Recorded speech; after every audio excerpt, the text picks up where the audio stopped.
Roughly 1500 years ago, a man was born to a family in the middle of the desert, in what was then an overlooked part of the world, the Arabian Peninsula. Little did they know their son would grow up to change the fate of not only their peninsula, but 3 continents, and leave a legacy that would impact the rest of the world. This man is known to us as Muhammad. To understand the precise impact Muhammad would eventually have, it is first important to understand the circumstances he was born into. This includes not only understanding where he was born, but also understanding how the landscape he grew up in would shape his life and the life of those around him. More importantly though, it is important to understand the central role the barren city of Mecca would play in shaping these circumstances.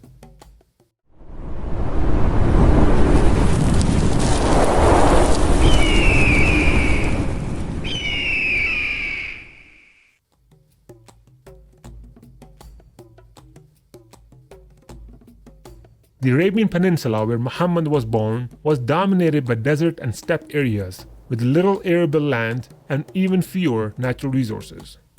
The people living there were called Arabs, and aside from a select few who settled in cities, most were nomads, known as Bedouins. These Bedouins were nomadic pastoralists who depended only on their small herds of sheep, camels, horses, or other animals for survival and sustenance.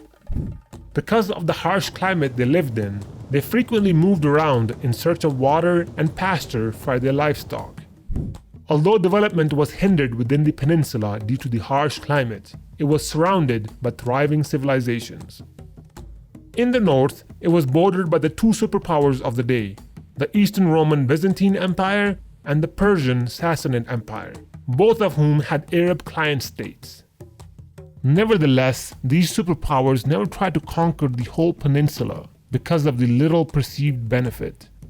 However, both superpowers continued to keep the Arab client states to act as a buffer zone between them and the Bedouin raiders. The Bedouins frequently raided each other and other lands for water and resources, especially during times of famine, which were frequent in the desert. They lived a rough lifestyle where survival was always threatened by nature and by other tribes. There was no central government to enforce law and order. Their tribe was their best defense. It was one's tribe that gave an individual prestige and power, and therefore loyalty to your tribe was crucial for survival. The glory of the individual tribe and lineage was often boasted about, especially in the form of poetry.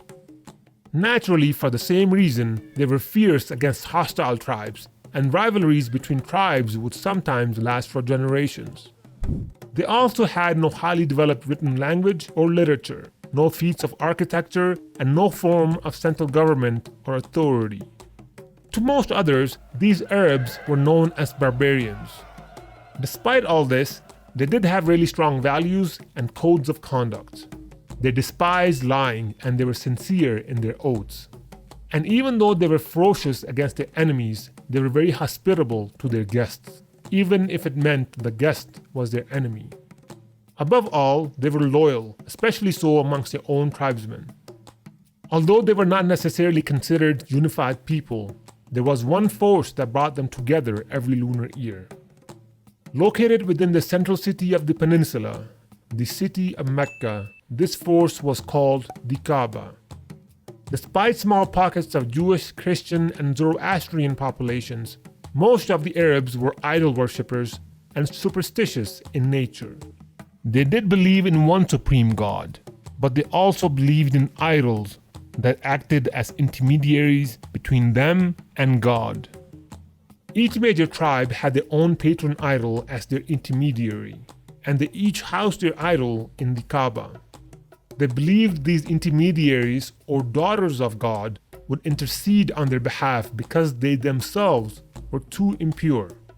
For this reason, the Kaaba was the most revered religious site in the Arabian Peninsula, a site that pilgrims would come to every year to perform the rites of the hajj pilgrimage.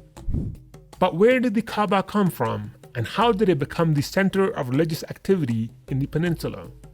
According to Arabian sources, the Kaaba was built by Ismail and his father Ibrahim many centuries ago to worship one God. After its completion, Ibrahim instituted several practices. First, he instituted the hajj pilgrimage for the people of the surrounding areas.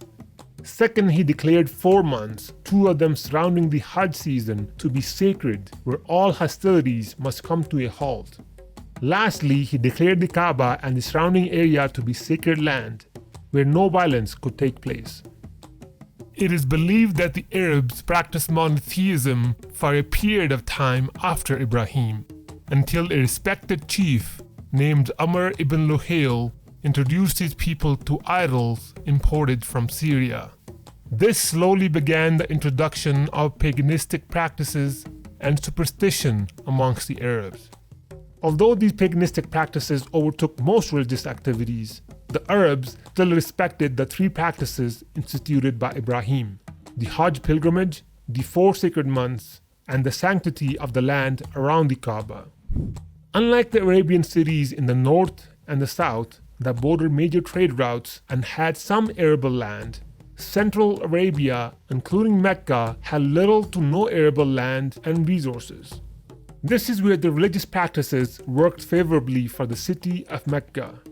Mecca was located near the center of the peninsula and benefited hugely from being the religious center. The Hajj pilgrimage brought people, tradesmen, and prestige to the city. The 4 sacred months enabled the pilgrims, merchants, and others to go to markets or other places of worship and return home safely without any fear of violence or mischief. On top of that, being located on sacred land kept Mecca neutral in most conflicts within the peninsula, which was good for business. Camel caravans were another major part of Mecca's economy. Alliances were struck between the merchants in Mecca and the local Bedouin tribes, who would bring their goods to Mecca to be loaded onto the caravans. They made 2 major caravan trips every year, one in the winter to Yemen and one in the summer to Syria. The city of Mecca was inhabited by the tribe of Quraysh, who were proud, like any other tribe, of their lineage and the custodianship of the Kaaba.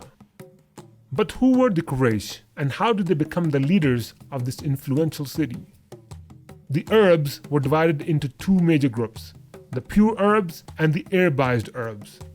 The pure Arabs were called the Qahtani Arabs, who traced their lineage back to a person named Qahtan, and derived the word Arab from his son Yarub. On the other hand, the Arabized Arabs were called the Adnani Arabs, who traced their lineage back to a person named Adnan. Adnan was a much later descendant of Ismail, the son of Ibrahim. They were called the Arabized Arabs because Ismail, after building the Kaaba, settled near it, which eventually developed the area into the city called Mecca. He married into the pure Qahtani Arabs, adopting their language and customs over time, becoming Arabized. The Quraysh were amongst the Arabized Arabs, who traced their lineage back to Ismail through Adnan and Fihr ibn Malik, the progenitor of the Quraysh tribe. The Quraysh were further divided into several clans, and Muhammad was born into the clan of Banu Hashim, the leaders of the Quraysh tribe. Although the Qahtani Arabs were pure Arabs and had settled in the area centuries earlier, the Arabized Adnani Arabs surpassed them in prestige, power, and culture. The main reason behind this was their central location, geographically and religiously. It was here that Muhammad was born, into the clan of Banu Hashim, amongst the tribe of Quraysh, and into the lineage of Ismail. He was born into a barren land of warring tribes, where tribal loyalty was paramount for survival. Born into a land that was looked down upon by its neighbors. But Arabia was about to look back up and challenge all established norms. However, before it could do that, it needed a revolution.